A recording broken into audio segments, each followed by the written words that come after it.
오늘 우리에게 주신 하나님의 말씀은 사무엘상 16장 1절에서 13절 말씀입니다.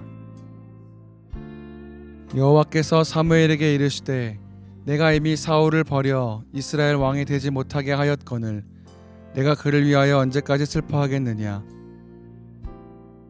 너는 뿔에 기름을 채워 가지고 가라.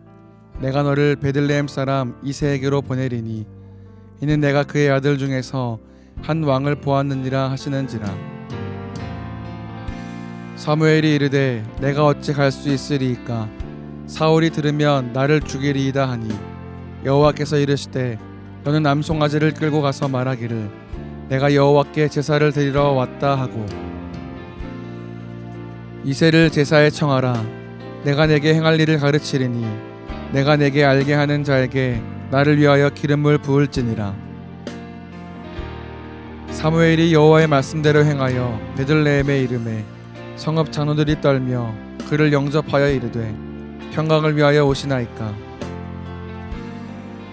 이르되 평강을 위함이니라. 내가 여호와께 제사하러 왔으니 스스로 성결하게 하고 와서 나와 함께 제사하자 하고 이새와 그의 아들들을 성결하게 하고 제사에 청하니라. 그들이 오매 사무엘이 엘리압을 보고 마음에 이르기를 여호와의 기름 부으실 자가 과연 주님 앞에 있도다 하였더니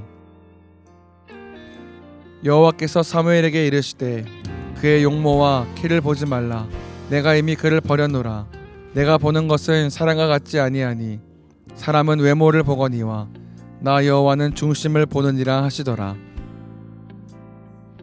이새가 아비나답을 불러 사무엘 앞을 지나가게 하매 사무엘이 이르되 이도 여호와께서 택하지 아니하셨느니라 하니 이새가 산마로 지나게 하매 사무엘이 이르되 이도 여호와께서 택하지 아니하셨느니라 하니라. 이새가 그의 아들 7을 다 사무엘 앞으로 지나가게 하나 사무엘이 이새에게 이르되 여호와께서 이들을 택하지 아니하셨느니라 하고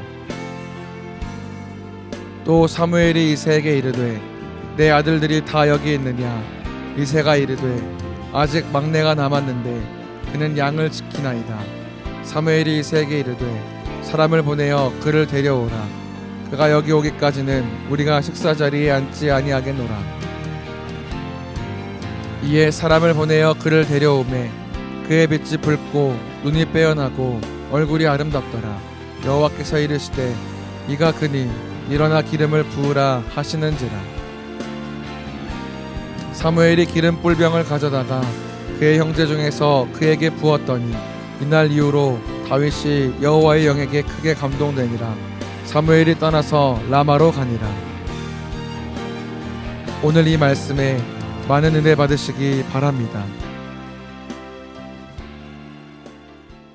저희들이 지금 사무엘서를 통해서 새해를 함께 시작하고 있습니다. 매일매일 저희들이 좀 주제를 가지고 정하고 있는데요. 첫 번째 내용자가 여러분과 함께 우리 신앙이 갖고 있는 차원에 대한 이야기를 함께 나누었습니다. 또 하나님께서 하나님께로 보다 차원 있는 신앙으로 우리가 나아갈 때 하나님께서 우리의 삶을 반전시키시고 역전시키시는 하나님의 손길에 대해서 우리가 함께 나누었고요. 어제는 우리의 삶 가운데 삶을 바로 세우는 것, 기초를 세우고 집을 세우는 것처럼 바로 세움에 대해서 함께 나누었습니다. 오늘은 하나님께서 우리의 삶을 보실 때 우리의 삶 가운데 숨겨두신 일종의 가능성이 있는데 그 가능성을 하나님께서 보신다는 것을 사무엘상 16장 1절로부터 시작해서 13절의 긴 본문이기 때문에 오늘 전반부를 좀 나누어서 보고 또 내일 마무리할 수 있는 그런 시간을 저희들이 가지면 좋을 것 같습니다.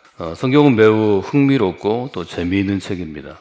그래서 우리가 쓰여진 글자를 넘어서 그 속으로 들어가면 문자는 움직이지 않지만 성경이 말을 걸어오는 아주 귀한 경험을 저희들이 할 수 있는 것을 보게 됩니다.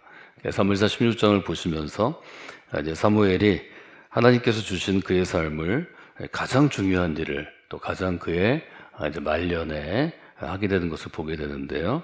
어린 시절의 사무엘을 뛰어넘어 또 그가 함께했던 시절을 뛰어넘어 저희가 사울이라는 인물을 아직 다루지는 않았는데 다윗에 이뤄가는 그런 일들을 한번 보시면 좋을 것 같습니다.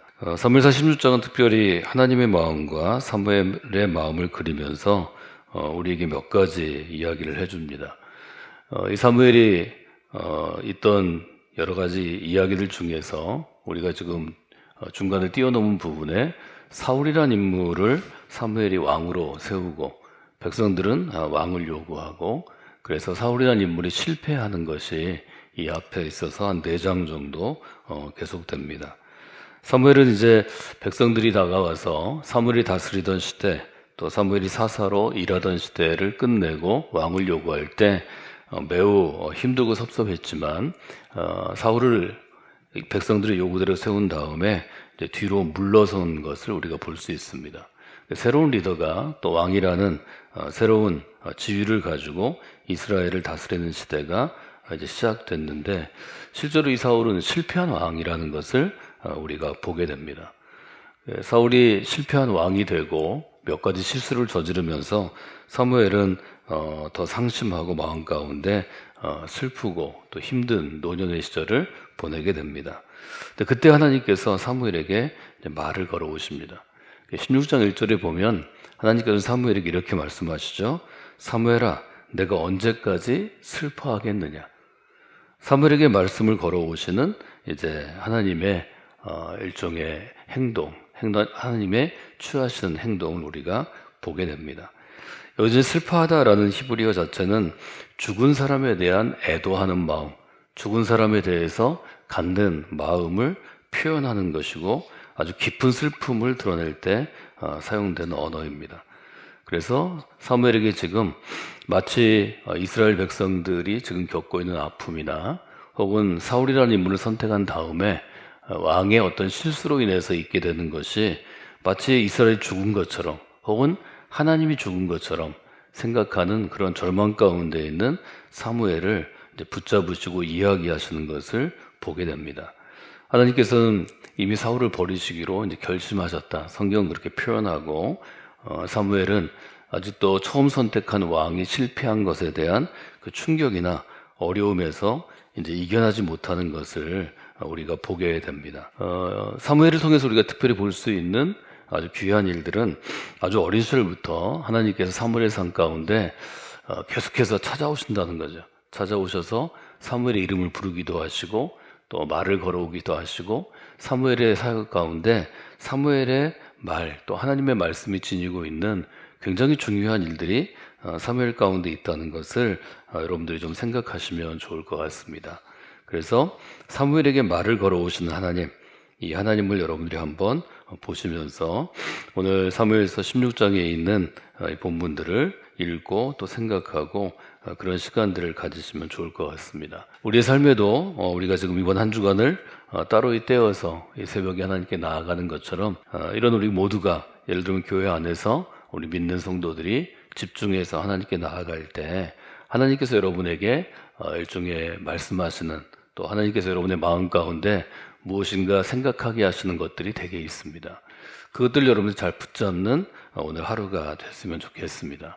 또 이 한 주간이 되시기를 바랍니다. 그래서 우리가 성경을 읽고 또 설교자인 제가 또 묵상하거나 또 생각한 것들을 함께 나누지만 그 나누는 가운데 하나님이 아주 귀하게 역사하시는 또는 신비하게 역사하시는 그런 부분들이 있는데 여러분들이 이제 오늘부터 또 내일 토요일까지 후반에 이 3일은 하나님께서 지금 2020년을 시작하는 나에게 어떤 생각을 가지고 또 어떻게 말을 걸어오시는가 하는 그런 일들이 있으면 좋겠습니다. 그래서 오늘 첫 번째 기도의 제목은 하나님이 말씀하실 때 듣게 하옵소서. 여러분들이 그렇게 좀 기도의 제목을 첫 번째로 적었으면 좋겠습니다. 저를 따라서 하시죠. 하나님이 말씀하실 때 제가 듣기를 원하나이다. 첫 번째 기도 제목은 여러분들이 하나님이 말씀을 걸어오실 때 이제 어떻게 여러분들이 듣고 어떻게 그것들을 받아들이느냐 하는 것을 돌아보시면 좋을 것 같습니다. 1절이 굉장히 중요해서 제가 오늘 1절을 좀 더 구체적으로 설명하려고 그러는데요. 하나님께서는 사무엘에게 왜 슬퍼하느냐 이렇게 물어보신 다음에 두 번째는 어떤 일을 맡기시는가 하면 너는 뿔에 기름을 채워라 이런 말씀을 하십니다. 16절 1절에 보면 넌 뿔에 기름을 채워 가지고 가라 이렇게 되어 있습니다. 기름을 채우다라는 아주 구체적인 일종의 행동, 구체적으로 어떤 행동을 할 것인지를 말씀하십니다. 하나님께서는 어떤 사람을 선택하시고 또 어떤 일을 맡기실 때 이런 구체적인 행동을 지시하실 때가 많습니다. 그러니까 우리가 막연히 하나님이 나를 부르셨습니다. 하나님이 나를 선택하셨습니다. 하나님 날 이렇게 말하게 하십니다. 혹은 일하게 하십니다. 이 정도에서 끝나는 게 아니고 지금 사무엘에게 주신 것을 보면 뿔을 들고 기름을 채우라 그리고 가라 하는 명령이 있는 것을 우리가 보게 됩니다. 여기서 이제 가라 하는 명령은 마치 왕이 신하에게 명령을 하는 것과 같고 또 아주 권위 있는 일종의 주인이 이제 자기가 부리는 종들에게 명령하는 그런 형태를 띠고 있습니다. 뿔은 우리가 한나의 기도에서 함께 이미 나타난 상징으로 저희가 살펴보았습니다. 뿔에 기름을 채워가라 하는 명령을 이제 사무엘이 받게 되는데요. 여기서 말하는 뿔은 우리가 한나의 기도 가운데 내 마음이 여호와를 인하여 즐거워하며 내 뿔이 여호와를 인하여 높아졌습니다 하는 고백을 저희가 듣게 됩니다. 그래서 한나는 자신의 뿔을 높이신 하나님을 찬양합니다. 이 뿔은 예를 들어서 양이나 염소나 소 등 짐승에서 머리에서 나는 것으로 제일 큰 게 힘을 의미하고 또 자손을 의미하고 권위를 나타냈다 하는 이야기를 저희가 함께 나누었습니다. 말하자면 내게 능력 주시고 그 능력이 힘으로 영향력으로 나타나서 나를 높이셨다고 그렇게 고백하는 것입니다. 마치 뿔이 있는 짐승들이 자기 힘을 가시하기 위해서 두 다리에 힘을 들고 어깨를 높이 들고 또 얼굴을 높이 쳐드는 것과 같은 그런 이미지를 여러분이 기억하시면 좋을 것 같습니다. 한나의 기도의 뒷부분에 가면 10절에 이런 구절이 있습니다. 여호와를 대적하는 자는 산산이 깨어질 것이라 하늘 우레로 그들을 치시리로다. 여호와께서 땅끝까지 심판을 베푸시고 자기 왕에게 힘을 주시고 자기의 기름 부음을 받은 자의 뿔을 높이시리라 하는 고백이 있습니다. 그래서 우리가 처음 기도의 시작에서는 하나님께서 한나의 뿔을 높여주신 것을 고백하지만 후반부로 가면 하나님께서 기름 부음을 받은 자의 뿔을 높이실 것이라고 한나가 노래합니다. 이 기름 부음 받은 자가 왕을 상징하는 그런 표현 중에 하나입니다. 왕을 상징하는 것이고 나중에 신약시대로 오면 우리를 구할 메시아 그리스도를 상징하는 그러한 용어인 것을 여러분들이 보실 수 있습니다. 맞으면 사무엘에게 이제 하나님께서는 뿔에 기름을 채워라 하는 분명한 명령을 주시는 것을 우리가 보게 됩니다. 이때 뿔은 하나님께서 인간에게 주시는 일종의 하나님의 힘, 하나님의 능력을 상징합니다. 이 한 주가 우리 모두에게 마치 뿔이 있는 어떤 짐승처럼 하나님께서 그 뿔에 힘을 주신다면 하나님의 능력을 여러분들이 받는 또 하나님께서 능력을 부어주시는 그런 귀한 은혜가 있기를 원합니다. 저희가 한나의 기도에서 보았던 것은 우리 모두는 사람들은 자기의 뿔을 높이 들고 자기의 뿔의 힘의 영향력을 과시하려고 합니다. 그러니까 자기가 스스로 높아지려고 합니다. 하나님께서 우리에게 주시는 좋은 교훈은 어떤 것인가 하면 필요할 때 하나님이 뿔을 높여주시는 인생을 살아가라는 것입니다. 이 새해 하나님께서 여러분의 뿔을 여러분의 가정이든 직장이든 또 여러분 일하는 영역에서 높여주시는, 즉 하나님의 능력을 부어주시고 공급하시는 한 해가 되기를 주님의 이름으로 부탁을 드립니다. 기도 제목 우리가 두 번째로 할 수 있다면 그렇게 여러분들이 기도하시면 좋을 것 같습니다. 하나님께서 내 뿔을 높여주시길 원합니다. 우리가 이렇게 한나의 기도에서 함께 기도했기 때문에 오늘 기도하실 때는 하나님께서 내 뿔에 하나님의 능력을 부어주시길 원합니다. 혹은 하나님의 능력을 채워주시길 원합니다. 그렇게 여러분들이 기도하시면 좋겠습니다. 저를 따라서 하실까요? 하나님께서 제 뿔에 하나님의 능력을 채워주시기를 원합니다. 그래서 우리가 하나님 앞에 나아갈 때 특별히 이런 집중하는 이런 집회의 시간 가운데는 하나님께서 능력을 채워주시도록 여러분들이 간구하는 게 중요합니다. 하나님 잿불에 하나님의 능력을 채워 주시옵소서. 여러분들이 그렇게 기도하는 그런 시간들이 되면 좋을 것 같습니다. 바울 같은 경우에도 바울이 아주 하나님 앞에서 쓰임받고 또 귀하게 그의 삶을 나타내는 그런 삶을 살았는데, 그도 고린도에 갔을 때 자기 모습을 돌아보면서 이렇게 고린도서 2장에 고백합니다. 내가 여러분 가운데 있을 때 나는 약했고 두려워했고 심히 떨었습니다. 그것은 내 말과 전도함이 지혜에 권하는 말로 하지 않고 다만 성령이 나타남과 능력으로 하여, 5절이 굉장히 중요한데요. 2장 5절 한번 읽어볼까요? 너희의 믿음이 사람의 지혜에 있지 아니하고 다만 하나님의 능력에 있게 하려 하였노라. 바울 자신의 이제 경험을 이야기한 것인데, 바울이 갖고 있고 훈련받던 아주 높은 지혜와 지식이 있습니다. 바울은 그 당시에 지적으로 훈련받은 사람이었습니다. 그렇기 때문에 바울은 자기의 지식과 자기의 지혜를 사실은 굉장히 믿고 있고 신뢰할 수 있었습니다. 근데 그것은 바울의 능력이었습니다. 바울이 갖고 있던 능력으로 그가, 여러분 잘 아는 그리스의 아테네에서 복음을 전할 때 그는 철저하게 실패합니다. 사람들이 동의하지 않았고, 사람들이 들어주지 않았고, 사람들이 바울의 말에 반응하지 않았습니다. 그는 실패를 안고 고린도에 가서 어떻게 결심하냐면, 내가 갖고 있는 지혜, 여기 사람의 지혜라고 표현되어 있는데, 내가 갖고 있는 지혜나 내가 갖고 있는 지식이나 경험에 의지하지 않고 오직 그리스도의 십자가를 통해 나타난 하나님의 능력에 의지해서 내가 복음을 전하겠습니다. 이렇게 고백합니다. 혹 여러분들이 하나님을 향해서 어떤 일을 할 때 여러분들이 노력하고 애쓰고 수고하는데 실패를 경험하게 될 것입니다. 나는 정말 열심히 했는데 실패를 경험했을 때, 그때 고린도전서 2장의 이 바울의 경험을 읽어보시면서 하나님께서 여러분의 삶을 어떻게 사용하시고 다루시는지를 배우시면 좋겠습니다. 우리가 선한 뜻을 가지고 선한 마음으로 일했다고 해서 그것들이 모든 좋은 결과를 가져오지 못합니다. 선한 마음으로 선한 일을 해도 실패할 수 있고 실수할 수 있고 또 좋은 결과를 가져오지 못할 수 있습니다. 그때 우리가 점검해야 될 것은 내가 스스로의 지혜와 능력과 내 경험으로 너무 일하려고 하는 것은 아닌가. 내가 하나님의 이름으로 일하면서 하나님의 나라를 위하여 또 교회 공동체를 위한 선한 일을 하면서 나 자신을 너무 과신하고 내가 갖고 있는 지혜나 지식이나 경험으로 그 일들을 하려고 한 것은 아닌가. 그때 하나님께서 여러분으로 알게 하시고 깨닫게 하실 것입니다.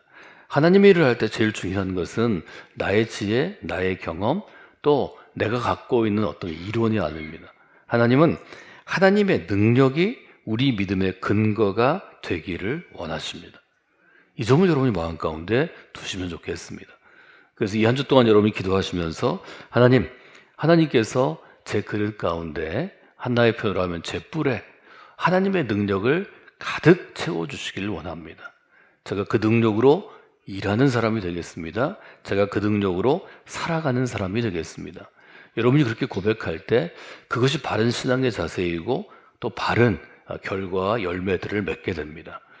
우리가 살아가는 신앙생활은 사실은 하나님께서 보이는 것이 아니라 보이지 않는 것까지 꿰뚫어 보신다고 우리가 고백하고 모든 것을 아시는 전지하신 하나님이라고 고백하기 때문에 우리가 하는 어떤 과정에서 끝나는 게 아니고 우리가 어떤 결과를 얻어서 뭐 과정은 좋지 못해도 결과가 좋으니까 받아들이자, 이런 정도의 삶을 하나님께서 원하시는 것은 아닙니다. 하나님께서는 우리의 모든 것 일거수일투족을 보시고 우리가 행하는 것, 또 우리가 얻어내는 것, 또 우리가 것들을 평가하고 점검하는 것, 이 모든 것들을 눈여겨보신다는 점을 여러분들이 좀 보시면 좋겠습니다. 그래서 하나님의 능력이 기초가 되는, 바탕이 되는 그런 새해 삶이 되시기를 주님의 이름으로 부탁을 드립니다. 그래서 이번 겨울의 사역을 위해서 여러분 기도하실 때 저희가 토요일에 중점적으로 또 겨울 사역을 놓고 지난주 토요일부터 기도하고 있는데요. 우리의 모든 사역들이 1월과 2월에 있는 어린이와 청소년과 청년들을 향한 사역들이 하나님의 능력이 기본이 되고 근거가 되고 바탕이 돼서 우리가 그 일을 감당하기를 원합니다. 여러분이 그렇게 기도해 주시면 좋겠습니다. 또 교회학교 사역 가운데 함께하는 교사들과 또 사역자들과 또 부모들이 그런 마음을 가지고 기도할 때 하나님께서 우리의 삶 가운데 함께해 주실 것입니다. 우리의 지혜나 우리의 생각만으로 되지 않는 것이 하나님의 일이기 때문에 우리가 기도할 때 제일 중요한 것은 하나님께 이 일을 맡겨드리는 것입니다. 하나님, 제가 이 일도 하나님께 맡겨드립니다. 제가 갖고 있는 재능이나 하나님이 주신 제 삶을 통해서 제가 쓰임받음으로 하나님의 능력으로 일하기를 원합니다. 이런 아주 분명한 고백이 있을 때 하나님께서 일하시기 시작합니다.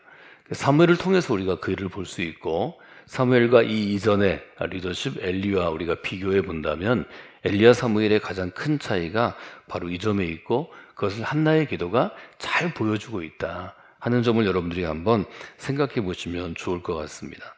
이렇게 하나님의 능력을 채우는 것을 지금 이 사무엘서에서는 기름을 채우는 것으로 우리에게 알려줍니다. 기름의 히브리어가 의미하는 것은 올리브 기름을 의미합니다. 올리브 기름은 지금 이제 우리가 요리할 때 사용하죠. 그런데 이것은 희생 제사와 예배에 관련돼서 우리가 구약에서 보면 사용이 되었고, 또 물론 올리브 기름이 화장품이나 향료 같은 것으로 사용되지만 특별히 등잔의 기름으로 사용이 되었습니다. 올리브가 등잔을 밝힐 때, 등잔에 불을 켤 때 사용되었고, 지금 뿔에 기름을 채우는 행위는 왕을 세울 때 혹은 제사장을 세울 때 하나님이 함께 하신다, 하나님이 임한다 하는 의미로 기름을 부을 때 사용된 것을 여러분들이 보실 수 있습니다. 말하자면 이 한 주가 또 하나님께 나아가는 여러분의 이 시간들이 하나님께서 우리에게 능력을 채워주시는 것처럼 상징적으로 우리에게 기름을 채우는 시간이 되었으면 좋겠다 하는 생각들을 한번 여러분들이 가지시고, 오늘 새벽에 기도하실 때는 하나님, 제 뿔 가운데, 제 그릇 가운데 기름을 채워주시기를 원합니다. 여러분들이 이렇게 기도하는 분들이 되시면 좋겠습니다. 이 기름을 채우는 행위에 있어서 사울과 다윗을 좀 저희가 비교해 볼 수 있는데요. 사무엘상 10장에 보면 사울을 세울 때 어떤 일이 있었는가 하면 1절에 이렇게 되어 있습니다. 이에 사무엘이 기름병을 취하여 사울의 머리에 붓고 입맞추어 가로되 여호와께서 내게 기름을 부으사 그 기업의 리더를, 지도자를 삼지 않았느냐, 이런 표현이 있습니다. 말하자면 사울을 세울 때에도 기름병을 채우시는데, 그때 기름병은 이미 있는 기름을 부은 것으로 기록이 됩니다. 그런데 다윗을 세울 때는 하나님께서 특별한 명령을 내리시는데, 그것은 뿔에 기름을 먼저 채우라는 명령이 주어집니다. 일종의 준비 명령이라고 볼 수 있습니다. 그래서 지금 사무엘서 우리가 보는 이 부분, 10장부터 시작해서 16장에 이른 이 부분은 사울은 이미 채워져 있는 기름병에서 기름을 그냥 부었고, 다윗은 다윗을 세우기 위해서 먼저 기름을 채우라는 명령이 있었던 것을 우리가 보게 됩니다. 우리가 하나님의 사역을 할 때 저희 교회에서 늘 강조하는 것은 선훈련 후사역, 하나님의 사람이 될 수 있도록 결단하고 헌신하고 또 하나님의 일을 하는 것이 어떤 것인지를 배우고 훈련받은 다음에 우리가 사역하는 것이고, 어떤 일을 할 때 선기도 후사역, 하나님께서 이러이러한 일을 이루시기를 원한다는 것을 우리가 미리 듣기 원하는 것입니다. 기도는 흔히 말하기로 생각하기 쉬운데, 기도는 하나님의 뜻을 구하고 하나님이 그 뜻을 알려주시는 것을 일종의 청종하는, 듣는 행위입니다. 그러니까 여러분이 기도할 때 우리가 오해하기 쉬운 것은 신앙의 처음 단계들, 신앙이 성숙해가는, 자라가는 어린 단계에 있을 때는 하나님을 향해서 우리가 어떤 말을 할까, 어떤 것을 논리 있게 할까, 조리 있게 할까, 이런 생각을 많이 합니다. 여러분이 신앙이 좀 더 익어가고 성숙하면 우리가 예를 들어 대표 기도하시는 분들을 예배에 세우는데요, 이건 대표 기도가 아니라 우리 모두가 기도하지만 하나님 앞에 서서 일종의 하는 예식입니다. 그 기도문을 들으면서 우리가 어떤 때는 감동하고 어떤 때는 기도문을 통해서 아쉬워할 때가 있는데, 언제 아쉬워하고 언제 감동하는지를 잘 보십시오. 우리가 사람의 말로 말을 다른 사람이 있을 수 있습니다. 또 말을 할 때 그냥 평범하게 하지 않고 비범하게 하는 사람들이 있습니다. 똑같은 말을 해도 하나님, 우리와 함께 해주시기를 바랍니다, 이렇게 진솔하게 이야기할 수 있지만, 하나님께서 다윗을 세울 때 기름을 채우시고 기름을 부으신 것처럼 이 자리에 우리에게 기름 부어주시기를 원합니다. 좀 이렇게 웅변적으로 기도하면 감정적으로 흥분이 되고 동의할 수 있습니다. 그러나 여러분들이 오랜 생활, 신앙생활을 하고 많은 사람들의 기도를 듣고 여러분이 또 여러 자리에서 기도하고 하면 실제로 우리가 함께 예배할 때 또 함께 집회의 자리에서 기도의 가운데 사람의 마음을 움직이는 것은 단순하지만 아주 진솔하고 솔직한 기도입니다. 우리가 말을 잘하거나 아니면 신앙의 경험이 많이 있거나 하나님의 손에 붙잡혀서 다른 사람들이 볼 때 부러운 일을 많이 하는 사람들은 때때로 유혹에 직면합니다. 하나님이 나를 통해서 하신 일을 드러내고 싶어하고 자랑하고 싶어하고 내가 이런 사람인 것을 인정받고 싶은 욕구가 동일하게 커집니다. 하나님의 일을 크게 하면 할수록 그 유혹도 훨씬 커집니다. 그래서 우리가 실수하기 쉬운 것을 보게 됩니다. 그래서 먼저 하나님 앞에 무릎을 꿇고 기름을 채우고 나아가는 것이 너무 중요하다는 것을 보게 됩니다. 16절 1절을 저희가 지금 보고 있는데요. 마지막으로 하시는 일이 어떤 것인가 하면 장소를 지정하시는 것입니다. 기름을 채우고 가라 이렇게 말씀하시고 16절 1절에 보면 이렇게 되어 있습니다. 내가 너를 베들레헴 사람 이새에게 보내리니. 베들레헴은 아시는 것처럼 베트라는 히브리어, 집이라는 히브리어와 레헴 뒤에 있는 떡이라는 그러한 단어가 붙어져서 떡의 집 혹은 뭐 붙여서 떡집 이렇게도 부릅니다.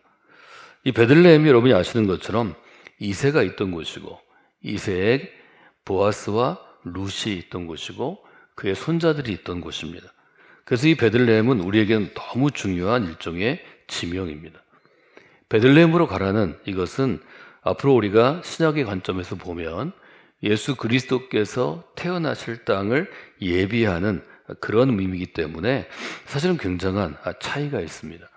사울과 다윗의 장소에서도 차이가 있는데 사울이 기름 부음을 받을 때에는 사울이 사무엘을 찾아옵니다. 그런데 다윗에게 기름 붓기 위해서 갈 때는 사무엘이 다윗을 찾아갑니다. 그래서 이것이 완전히 사울과 다윗을 가르는 그러한 분기점이 됩니다. 사울은 찾아와서 왕이 된 사람이고 다윗은 사무엘이 찾아가서 왕이 된 사람입니다. 이것이 이제 서로 다르다는 것을 여러분들이 한번 돌아보시면 좋을 것 같습니다. 16장 1절에서 우리가 볼 수 있는 마지막 부분은 이렇게 되어 있습니다. 내가 그의 아들 중에서 한 왕을 보았노라. 아주 분명하게 말씀하시는 것이 아들 중에서 아들들이 있는데 그 아들들 중에서 내가 왕을 보았다고 사무엘에게 말씀해 주십니다. 왕을 보았기 때문에 그래서 기름을 준비하라고 말씀하시는 거죠. 말하자면 하나님께서는 자기의 마음에 드는 사람을 보셨고 그를 선택하시고 준비하셨다는 일종의 종합적인 그런 의미를 갖고 있습니다.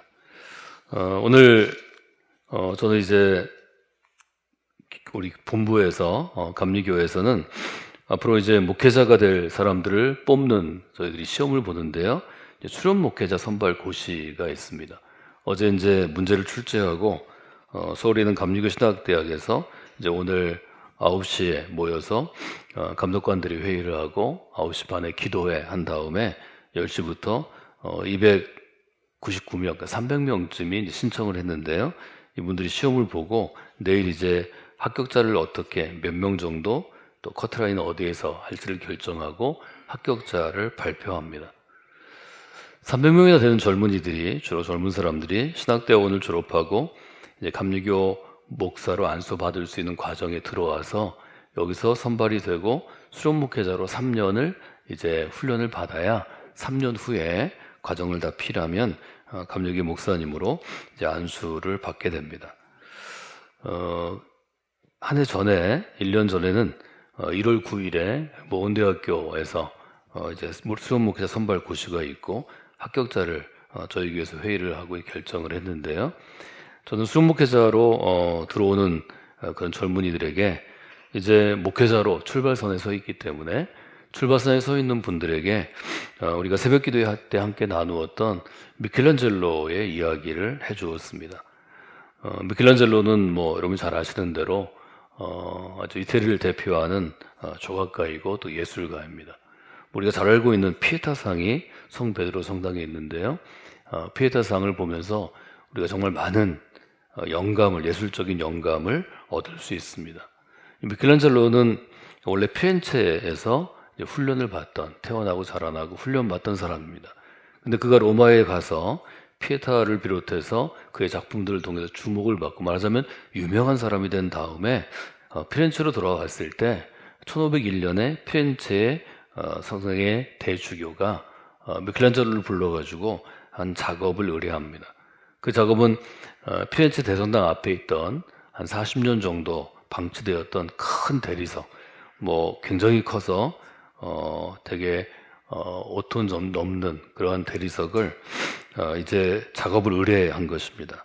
이 대리석은 원래 피렌체 성당에 속한 두치오라는 조각가가 이제 조각을 만들어야 하는데 별로 그렇게 결이 좋지 않아서 버려진 돌이었습니다. 근데 6m에 가까운 대리석이 버려져 있으니까 이걸 어떻게 처리를 해야 되는데, 미켈란젤로가 조각가로 명성을 얻으니까 미켈란젤로에게 그 대리석 덩어리를 부탁한 거죠.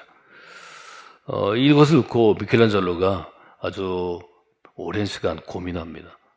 미켈란젤로가 고민한 것은 이제 대리석을 놓고 어떤 작품을 만드냐를 놓고 고민한 거죠. 그래서 두치오가 버리고 40년 동안 방치되어 있던 그 대리석을 다듬어서 만든 것이 다윗상입니다. 다비드상입니다.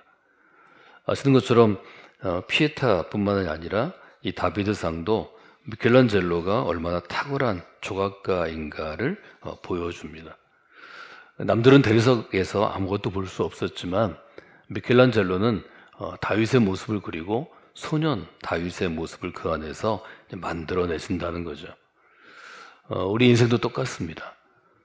300명의 젊은이들이 감리교회에서 목사 안수를 받고 목회자가 되기 위해서 왔는데, 작년엔 저희가 그 중에서 82명을 뽑았고요. 금년에 이제 얼마나 많은 이들이 뽑힐지 모르겠습니다. 근데 거기에는 20대 혹은 30대 젊은이들이 앞으로 어떤 목회를 할지, 어떤 목회자가 될지는 아무도 모르는 것입니다. 하나님께서는 우리에게 미래를 보는 눈을 막아 놓으셨습니다. 그러나 거기는 한 사람 한 사람이 하나님이 나를 감리교회 안에서 또 그리스도인으로, 또 그 중에서 목회자로 부르시고 신학의 과정들을 훈련받게 한 것은 하나님의 뜻이 있다고 믿는 사람에게 저는 길이 열린다고 생각합니다. 하나님이 나를 목회자로 부르셨습니다. 목회자로 부르기 위해서 내 안에 목회자로서 갖춰야 될 여러 재료들을 주셨을 것입니다. 하나님께서 그 재료를 다듬으시고 저는 철저하게 훈련해서 제가 하나님께서 다듬으시는 좋은 조각품이 되기를 원합니다. 이런 마음을 갖고 있는 사람에게 하나님께서 인생의 길을 여시고 목회의 길을 여시게 될 것입니다.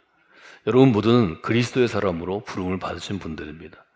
이 땅에 있는 모든 그리스도인들에게는 하나님께서 감추어둔 미리 정하신 뜻이 있습니다. 그리고 우리는 그 뜻을 하나님이 다듬으실 때 그 뜻이 보여지는 조각품과 같은 조각품으로 다듬어져 가는 과정 가운데 있습니다. 지금은 여러 가지로 부족하고 아직은 하나님께서 그려놓으신 가능성의 그림이 잘 보이지 않지만, 그러나 하나님께서 하나하나 다듬으시고 만들어 가실 때 그 가능성이 아름다운 조각품으로 변하게 될 것입니다. 새해도 하나님께서는 조각가가 가지고 있는 망치와 도구, 끌을 가지고 마치 대리석과 같은 우리를 다듬어 가실 것입니다. 하나님이 다듬어 가시도록 여러분을 내어드리는 귀한 내어드림, 즉 헌신이 있기를 바랍니다. 하나님께서 만들어주신, 또 하나님께서 미리 보신 혹은 미리 밑그림을 그리신 그 아름다운 조각품이 금년에 더 많이 모습들을 보였으면 좋겠습니다. 그래서 여러분들이 여러분의 모습을 위해서 기도하시고, 또 오늘 시험을 치르는 우리 300명의 젊은 감리교회에서 신학생으로 훈련받은 젊은이들과 또 목회자를 지망하는 분들이 앞으로 적어도 10년 후, 20년 후, 그리고 30년 후쯤에는 그 조각들이 드러나게 될 테인데, 이들이 30년 후에는 감리교회 안에 아주 중요한 목회자들로, 또 쓰임받는 목회자들로 설 수 있도록 또 기도하시는 그런 이 새벽과 오늘 하루가 되시면 좋겠습니다. 하나님께서 여러분과 함께 하시고 그 가능성을 조각품으로, 작품으로 만들어 주실 것입니다.